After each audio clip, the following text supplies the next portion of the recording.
గత కొన్నాళ్లుగా హోల్ బాలీవుడ్ అంతా కథల కోసం తెలుగు సినిమాల వైపు, తెలుగు రైటర్స్ వైపు చూస్తుంది.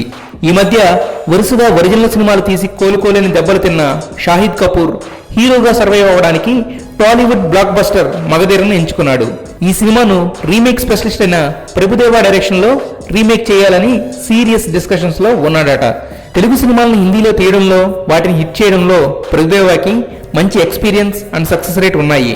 కాకపోతే ఒరిజినల్ సినిమాలో ఫ్లేవర్ మచ్చుకు కూడా కనపడకుండా కిచిడీ చేసేస్తాడు. సోషల్ సినిమాల్లో ఇది వర్కౌట్ అవుతుంది. బట్ మోడర్న్ క్లాసిక్ లాంటి మగధీరలో అనవసరమైన మసాలాలు యాడ్ చేస్తే డిజాస్టర్ తప్పదు.